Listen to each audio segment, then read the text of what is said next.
seats out here.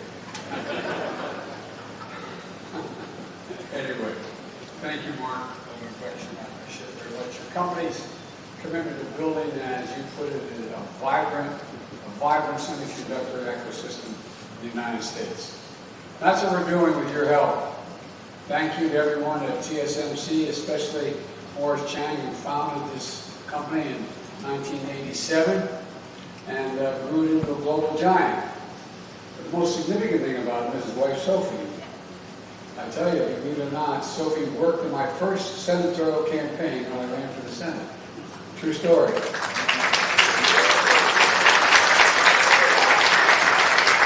So I owe an awful lot to this company.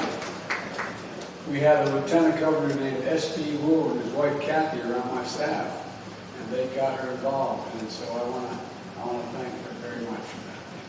Mayor, thanks for welcoming us to your city, and Gov, you and I are different sides, but we see and share the same vision as Arizona is a hub, literally a hub for technical changes to take place, and that's well underway. Governor-elect Hobbs, Governor-elect Hobbs here. Gov, congratulations. Congratulations.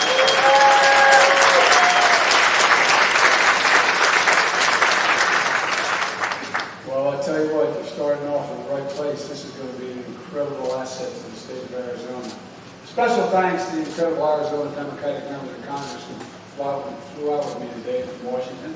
Senator Kelly, you deliver for Arizona every single day, including on the CHIPS and Science Act, which will bring jobs to this state and would not be law without you. And that's no hyperbole. Arizona is lucky to have you fighting for them for the next 6 years. And Gabby Gifford, a great friend, is here as well. When I gave Gabby the Presidential Medal of Freedom this summer, I said she was one of the most courageous people I've ever known. People of Tucson elected her to Congress 3 times because they trusted her, they believe in her, and she's the embodiment of that core American trait. Never, ever, ever, ever give up. She never does.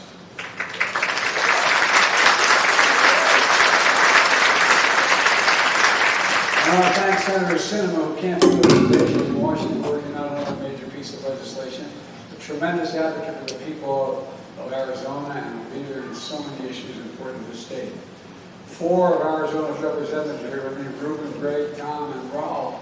And where are you guys? We flew out together. They're still talking to me. Anyway, thank you, gentlemen, very much for all you've done to get us here today. And champions for the constituents working to build an economy that doesn't leave anyone behind. Gina Raimondo is an outstanding Secretary of Commerce, a fierce champion of U.S. industry, especially the semiconductor. I want to thank you to the business leaders here today. Tim Cook of Apple, where are you, Tim? He buys a few of these little chips. He's a small customer here at this outfit.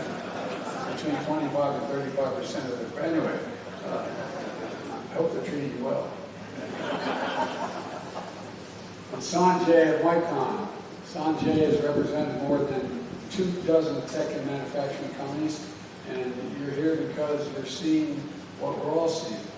American manufacturing is back, folks. American manufacturing is back. I recently took a trip literally around the world, starting in Egypt and ending up in Guam and finally coming home, ending with a meeting in Indonesia with the G20. The countries with many of the largest economies in the world. And what was clear in those meetings is the United States is better positioned than any other nation to lead the world economy in the years ahead if we keep our focus. There's a strong sense from all the world leaders of the resiliency of the American economy, and we're seeing it here at home with investments like the one we're talking about today. Together, with the help of your elected leaders here today, we've had an extraordinary 2 years of progress. We passed the American Rescue Plan, keeping tens of thousands of cops, firefighters, teachers, first responders on the job in all 50 states when revenues dropped because of the nature of the economy. We fully vaccinated more than 220 million people.